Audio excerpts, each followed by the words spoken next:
hanggat kung hindi siguro minadali. Yung sa last part, yung kumakanta siya. Kasi I was, as I said earlier, na imagine ko yung si Michael Jackson dun sa kanyang play, musical play na One, na nabuhay siya talaga. Buhay na buhay.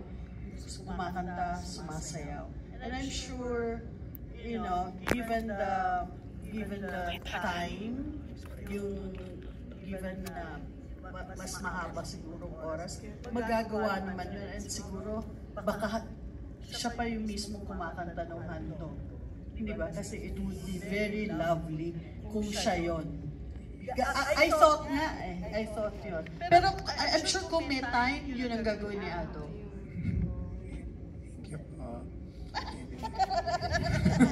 AI niya. AI? Well, dali na nang gawin yun.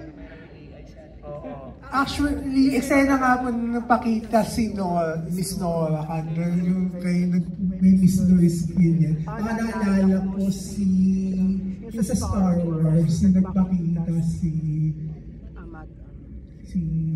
Mrs. Leia, diba? Parang siya sa poster. So anyway, ang gusto ko na po sabihin about this movie na for Naranyans, this is a tribute for Naranyans, and maganda rin panoorin ng mga new gen, hindi lang para makilala si Nora, kundi para ipakita yung buhay ng mga taga-hanga.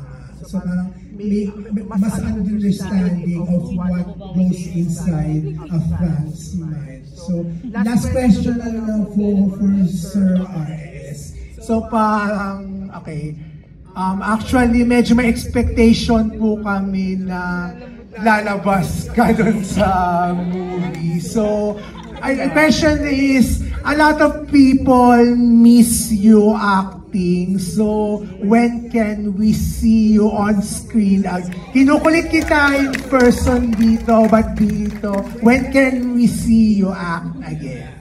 Yeah, after the pandemic, I think my actor brain went on a hiatus. So, in fact, meron din kami dapat eksena ni Miss Gina. May eksena dapat tayo, di ba? Dito sa film. Pero I politely begged off.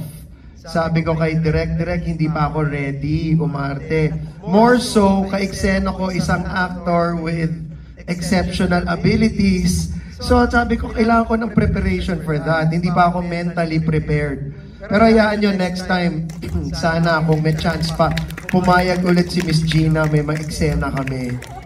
Diba? Kung pwede lang. Pero next time, wala pa. Ang utak ko ngayon, nasa Lux White pa eh. Lux White Ultima.